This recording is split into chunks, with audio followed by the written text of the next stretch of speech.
Assalamualaikum warahmatullahi wabarakatuh. My name is Riska Anugra Putri. I will explain about characterization, point of view, figurative language, and the tone of the story The Little Match Girl.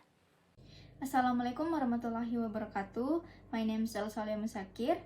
I'm from English Literature A. In this occasion, I'd like to explain about the plot, the symbolism, the imagery, and also the irony of the Little Match Girl. Assalamualaikum warahmatullahi wabarakatuh. Hello everyone, my name is Jilan Hatta and I'm from Group 1, Class A, English Literature 2020. The story begins with a cold and dark last dinner of the year. The poor girl sells matches on the dark and cold streets, and in order to protect herself from the cold, she hid in a corner of two houses and sat on the cold concrete. She didn't want to go home because she hasn't sold a single box of matches, and that is why she expects her father to beat her. Yes, here's shown the unfortunate fate of the girl. Death is represented in bright pictures, the theme of hope symbolized by matches is projected, and the cold winter is a symbol of hopelessness. There is a parallel between the girl's condition and the weather outside. She was miserable and was going through a lot of trouble. She has struggled to survive to the end, which means that we must not lose hope, despite the unfavorable conditions. This is a sad story about a girl who does not lose hope until the last moment. Even though it was a strong winter, she did her best to sell matches, but she didn't succeed. In the end, she was freed from all her pain when hope and faith came hand in the hand to help her and take her to a better place, to heaven. Almost frozen, when no one can even dream of how great a life she imagined, she imaginatively enjoyed the New Year joys with her grandmother.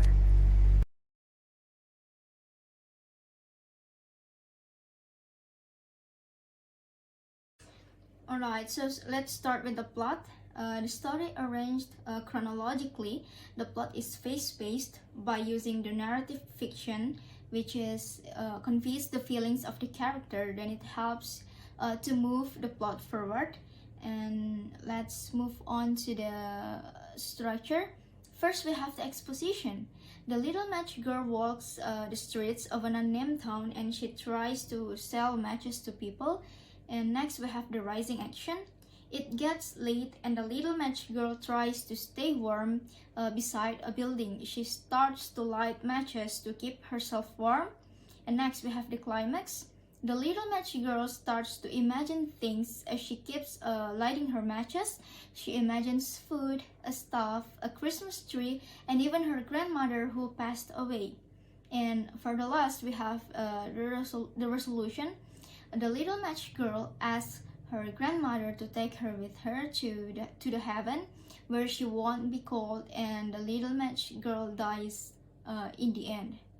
The conflict in the story was both external and internal. She was battling against the world for survival and against her father when he would beat her for not making enough money selling matches. She also had a battle going on inside her mind about whether or not to waste a match by lighting it for warmth. And furthermore, the ending of the story is not a happy ending, but it's a tragic and sad ending.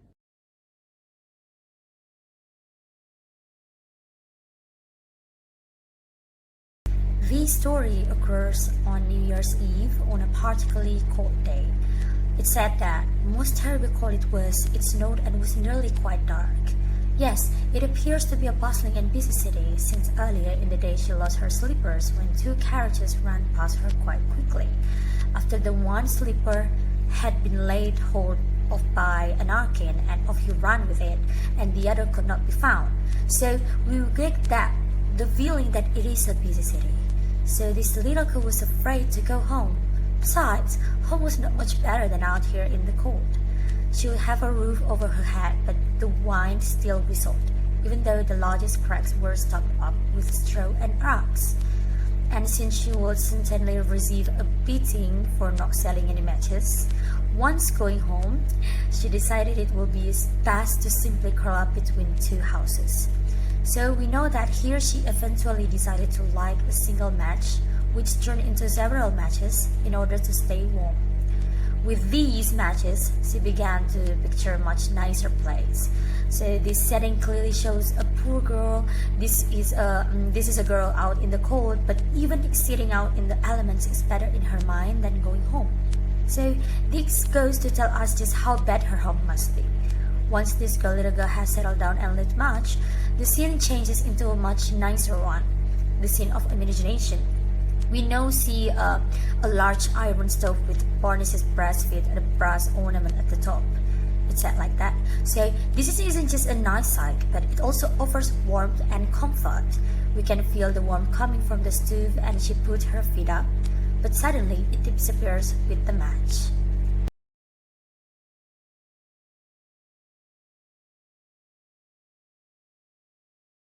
There are three characters in the story: the little girl, her dad, and her grandmother. The little match girl is a main character. She is a major character in the story because the story is about her. She is a protagonist. She is also dynamic because she went from being alive to freezing to death.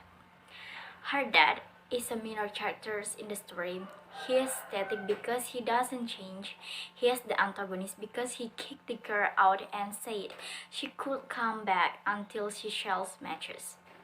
Then the grandmother, she is a minor character. She is also static. She is there when the girl is dying. The point of view of this story is third-person perspective, in which the narrator is not one of the characters in the story or might not participate in the events of the story.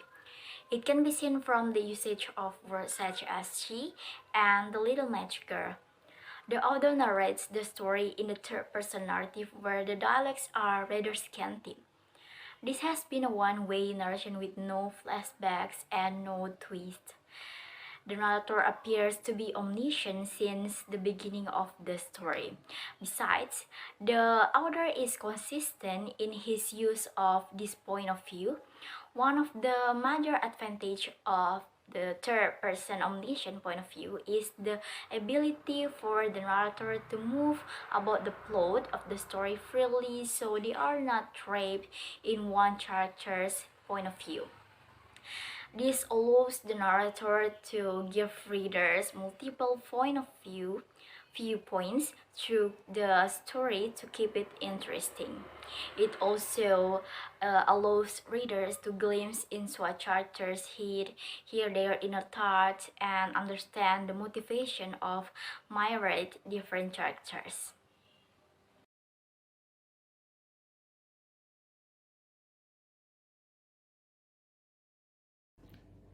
Alright, so next I'd explain about the imagery of the story.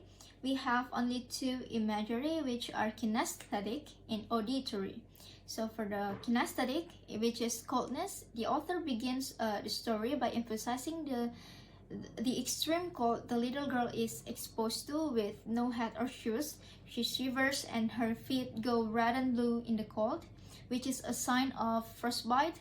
This kinesthetic imagery emphasizes the extreme cold she is feeling as she succumbs to hypothermia and dies. And next we have the auditory imagery, which is striking match. When the little girl strikes her first match, the author supplies the satisfying sound of the match head's combustion through auditory imagery, which is capturing the match's scratch and fizzle. Next, we have three symbolism in the story. The first one is shooting star. While staring at the sky after hallucinating a Christmas tree, the little girl sees a shooting star. She interprets the star as a sign of someone must be dying because her grandma used to say that a falling star represents a human soul ascending to heaven. She doesn't realize she is the person dying. And next we have matches. Initially, the little girl's matches represent safety, but she needs to sell them to avoid a beating from her father. The match's symbolic value is fleshed out more as the story progresses, and the little girl strikes her matches for warmth, discovering their magical ability to imaginatively satisfy her desires for safety and comfort in the form of warmth, food, prosperity, and love. And last, we have fear here. The little girl is described as having long fair hair. In the time the author was writing, blonde hair was a symbol of purity and youth, and therefore emphasizes the little girl's innocence.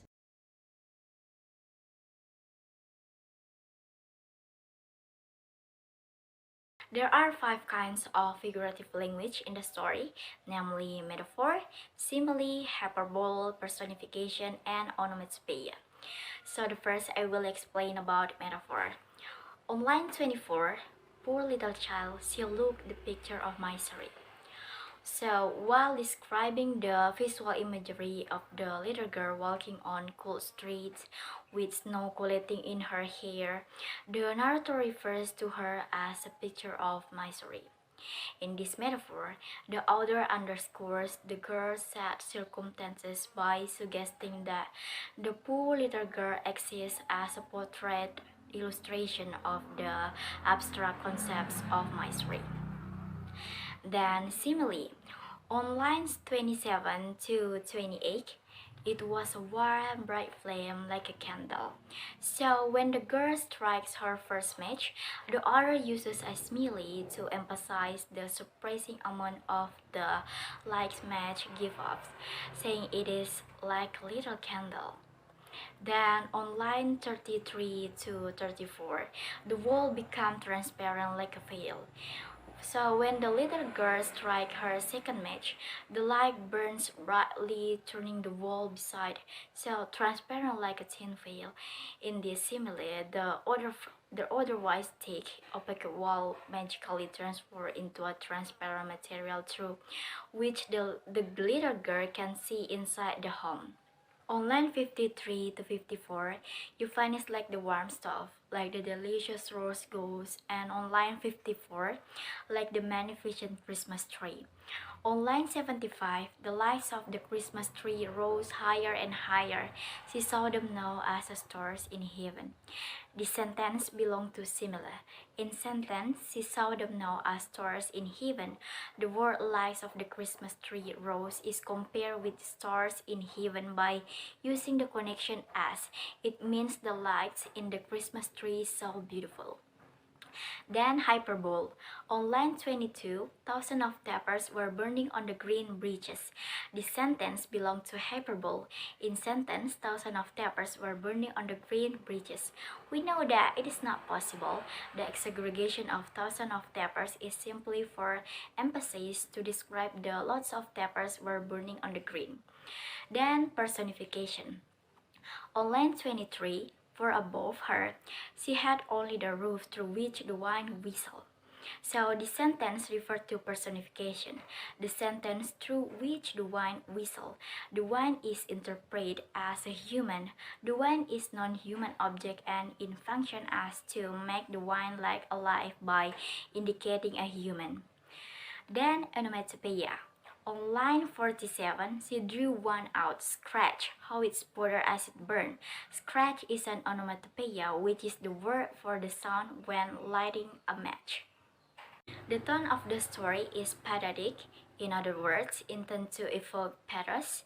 Besides, tone of the story is sad, helpless, and sorrowful. The little match girl can go home, and you feel helpless that you can't help the little match girl when she is freezing cold, while the mood is mournful but magical.